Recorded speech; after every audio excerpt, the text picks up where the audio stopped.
Faut-il corriger quelqu'un devant tout le monde? Faut-il corriger une personne, lui montrer ses méfaits devant tout le monde, lui faire des remarques, des critiques, lui montrer ses incorrections, ses ratés, ses loupés, devant toute une assemblée, devant des gens?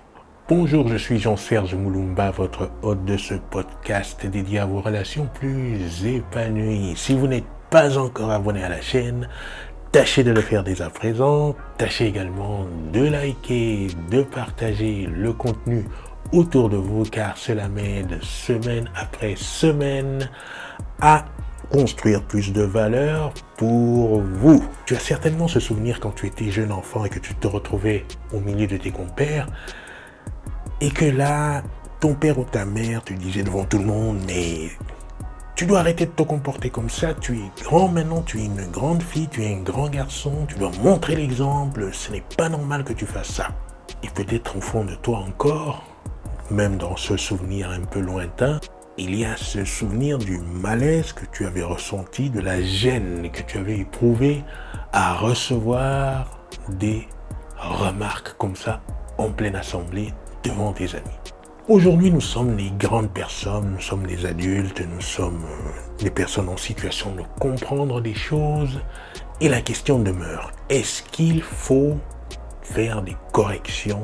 Il faut poser des critiques, il faut montrer ses torts ou ses erreurs à une personne en plein public, devant tout le monde.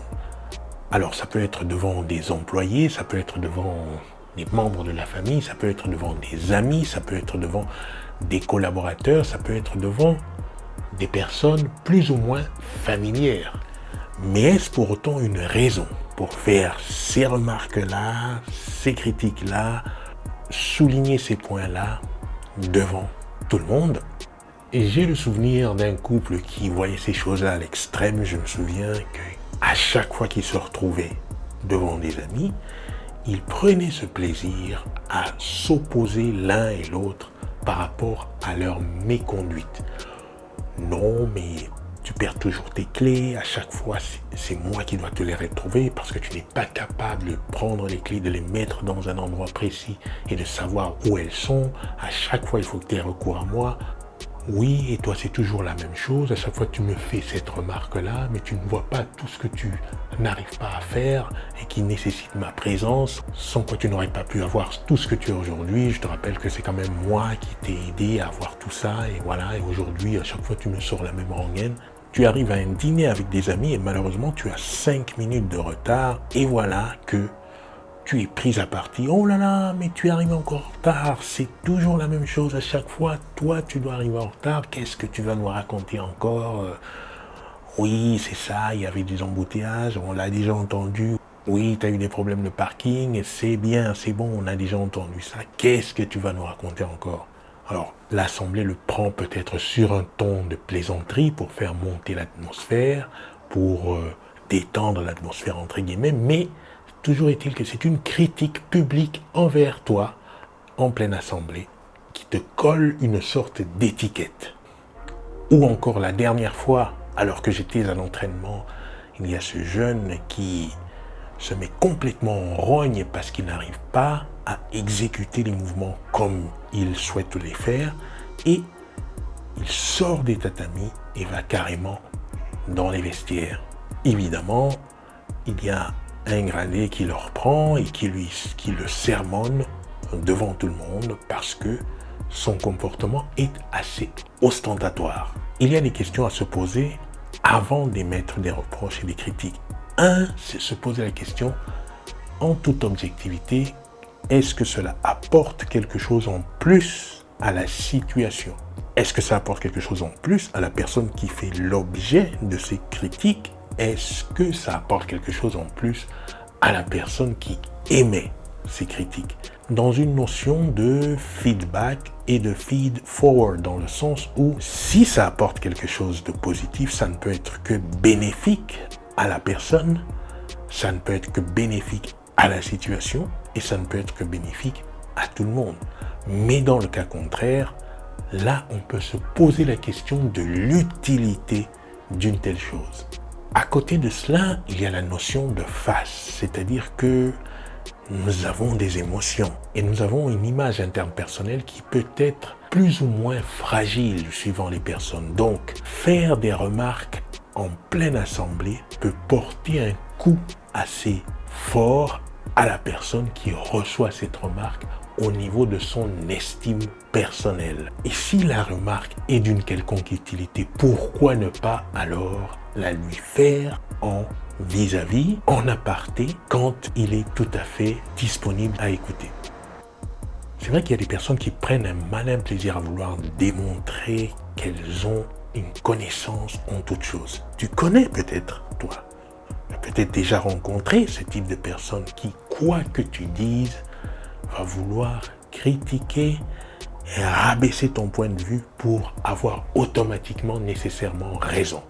Ça peut être un collaborateur, ça peut être ton patron, ça peut être même un membre de la famille ou même un ami qui systématiquement a toujours quelque chose à redire à ta façon de penser, ta façon de t'exprimer ou encore ta façon d'agir et tes actions. Évidemment, ça c'est un cas un peu extrême à considérer tout à fait à part, avec un traitement plutôt spécial pour la donne. Vaudrait mieux ne pas trop s'approcher de tels personnages et garder quelques distances dans ces cas-là.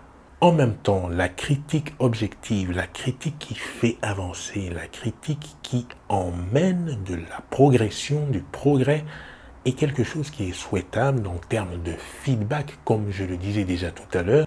C'est pour ça qu'on ne peut pas totalement mettre de côté cette notion.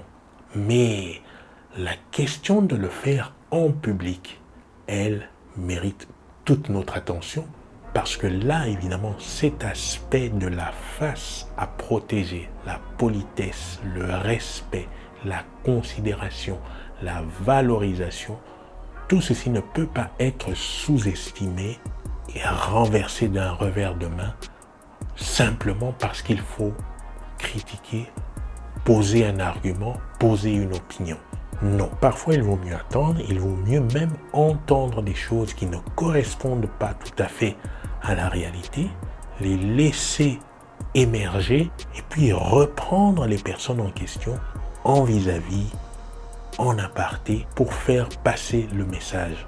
Encore une fois, le motif doit être bien clair en esprit parce que si la correction est faite pour le bien de la personne, de la situation, alors le timing et aussi les circonstances comptent. Ne pas prendre en considération cet aspect des choses, c'est se risquer à aller à l'effet inverse de ce que l'on souhaite. C'est une bonne chose de rester sensible au contexte, de rester sensible à ce qui se passe autour de soi, d'observer, d'écouter avant de devoir prononcer quelque chose qui peut blesser, qui peut fustiger, qui peut toucher, qui peut faire du mal à la personne qui reçoit cette remarque. Les remarques peuvent être dures, elles peuvent être assez fortes pour la personne qui la reçoit, mais si le contexte est pris en compte, si les circonstances sont prises en compte, elles peuvent avoir l'effet escompté.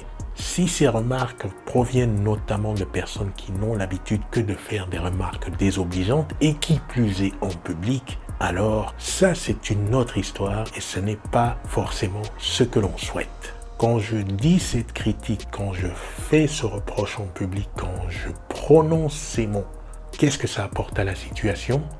Qu'est-ce que ça apporte à la personne concernée? Qu'est-ce que ça apporte à un certain devenir? Voilà, je te dis à la prochaine vidéo.